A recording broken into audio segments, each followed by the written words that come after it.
নমস্কার বন্ধুরা, সীমা রান্নাঘর। আমি আজকে বানাবো চিকেন মোমো।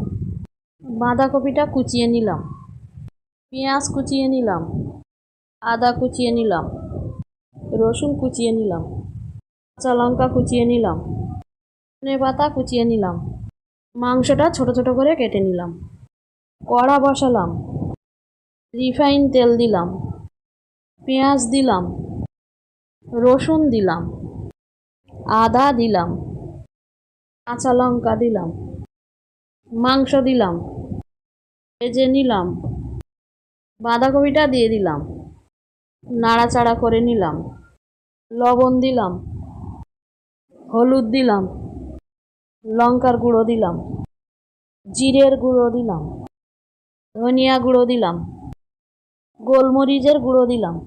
আরও কিছুক্ষণ নাড়াচাড়া করে নিলাম। চিনি দিলাম, জল দিলাম, ধনে পাতা দিলাম।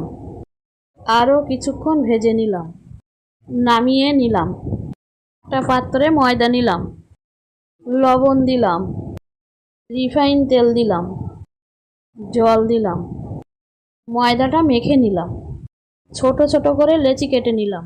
বেলান চাকিতে তেল মাখিয়ে নিলাম। লেচিগুলো একে একে বেলে নিলাম। সব লেচিগুলো লুচির মতো করে নিলাম। লুচির মধ্যে পুর নিলাম, কানাগুলো মুড়িয়ে নিলাম। সব লুচিগুলো মোমোর মতো বানিয়ে নিলাম। একটা ছিদ্র থালায় তেল মাখিয়ে নিলাম। ছিদ্র থালায় একে একে মোমোগুলো সাজিয়ে নিলাম। একটা গামলা বাটি বসালাম, জল দিলাম। জলটা গরম করে মোমোর থালাটা বসিয়ে দিলাম।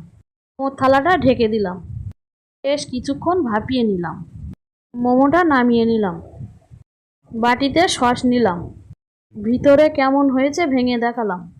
মোমোটা ভালো লাগলে লাইক, সাবস্ক্রাইব, কমেন্ট, শেয়ার করুন। ফ্যান্টাস্টিক।